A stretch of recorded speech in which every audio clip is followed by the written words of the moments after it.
Which tatatura huranika hey nei no a. Which tatatura huranika hey nei no a. Which tatatura huranika hey nei no a. Which tatatura huranika hey nei no a.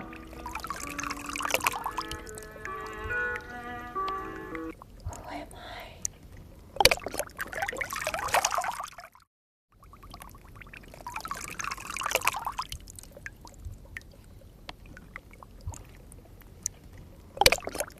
The other day I went to a dance performance, and when I arrived I realized it was not actually a performance.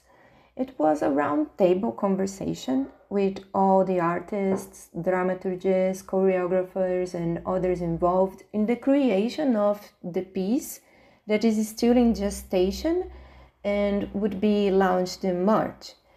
Well, I was there and then I stayed.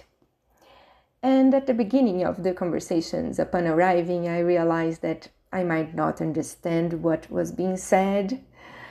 They were speaking about the interactions between bodies and the spaces between them, or bodies relating freely and without a script, as it was an improvisational practice, and about how emotions transform through these interactions, and how from that the next movements also transform.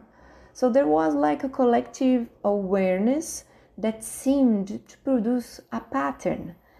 In the many experiences they were enacting, even without a script, a certain pattern seemed to begin to emerge. And it was like all of the times like this sequence: fragmentation, chaos, suspension, rebirth of the collective, of that collective. They were speaking about ether, of something that actually can only be felt or lived.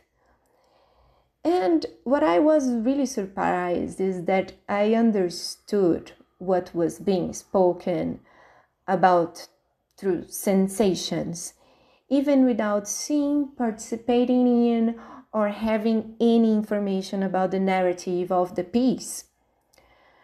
I had already lived the sensation itself in my body, in my life, in my consciousness. So that night I realized that I was thinking in a different way, that my internal synapses felt different, that I was more expanded, that I had grown intellectually, sensorially, and humanly. There are moments in life when what once guided us no longer offers shelter. Certainties begin to dissolve gently, or at times with the force of a tide returning to the ocean what can no longer remain on the shore. It's during these periods that something silent begins to unfold within us. The way we organize thought, interpret experiences, and recognize ourselves in the world undergoes an almost imperceptible refinement. It's not an abrupt rupture, but a delicate shift.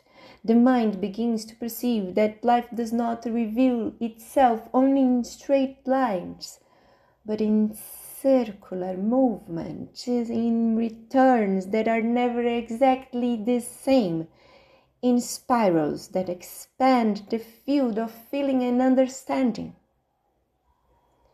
Ancient traditions and contemporary studies suggest that the maturation of consciousness does not occur when we abandon old ways of thinking, but when we learn to hold them within a wider vision.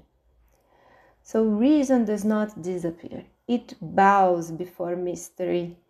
Intuition ceases to be merely a premonition and becomes recognized as a silent intelligence born from deep listening. In Ayurveda and in psychology of yoga, it's said that the mind blossoms when clarity meets stability and movement meets purpose. When this happens, conscious begins to hold paradoxes without the urgency to resolve them. What once was conflict becomes dialogue. What once seemed contradiction begins to reveal complementarity.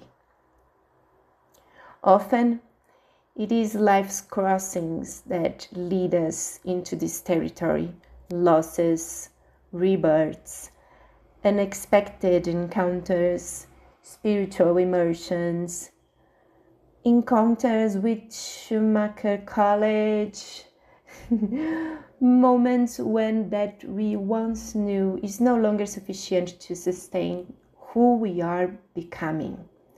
The mind then learns a new language, less interested in definitive answers and more open to listening to the invisible rhythms that weave existence. For many years, I walked believing that understanding life meant organizing its events as one draws a precise map. There was within me a serene trust in the clarity of logic, in the safety of structures, in the comfort that arises when each element seems to rest in the proper place.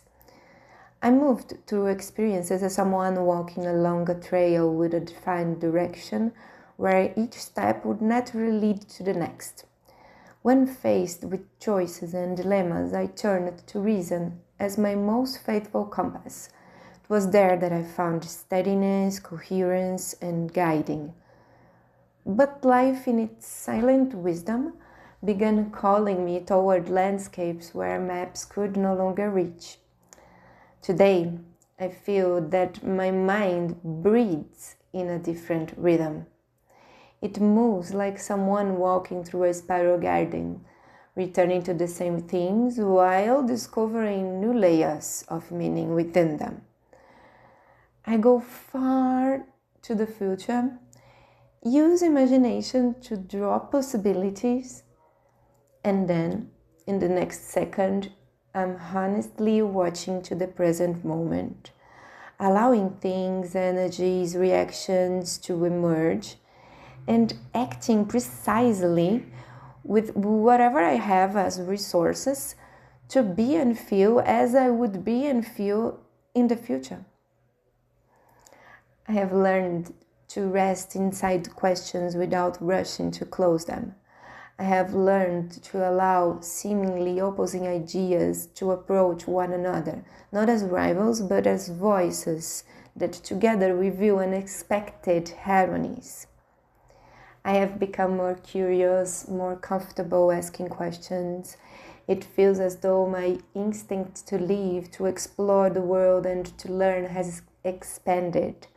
My capacity for inquiry has become more vivid. I find myself relating more deeply with the world around me, engaging with those who are open, from an exchange of kindness or a shared glance in the subway to a profound conversation with a taxi driver or with the philosopher artist whose work I want to experience.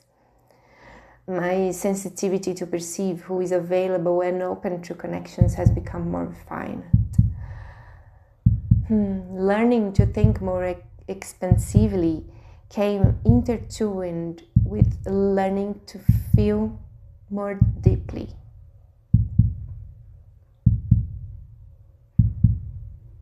My mind enjoys building bridges between science and spirituality, between experience and theory, between the visible and the symbolic, between fragments.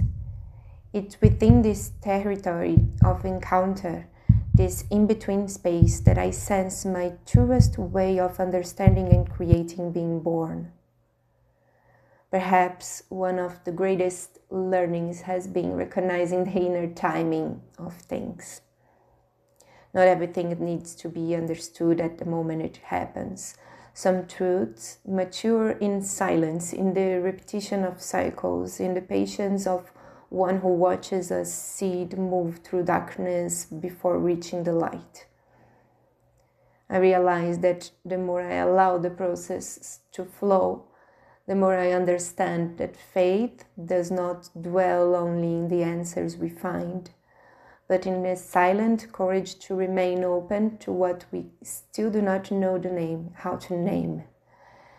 And alongside this trust grows the perception that love is not only a feeling that visits, it's a presence that can be cultivated.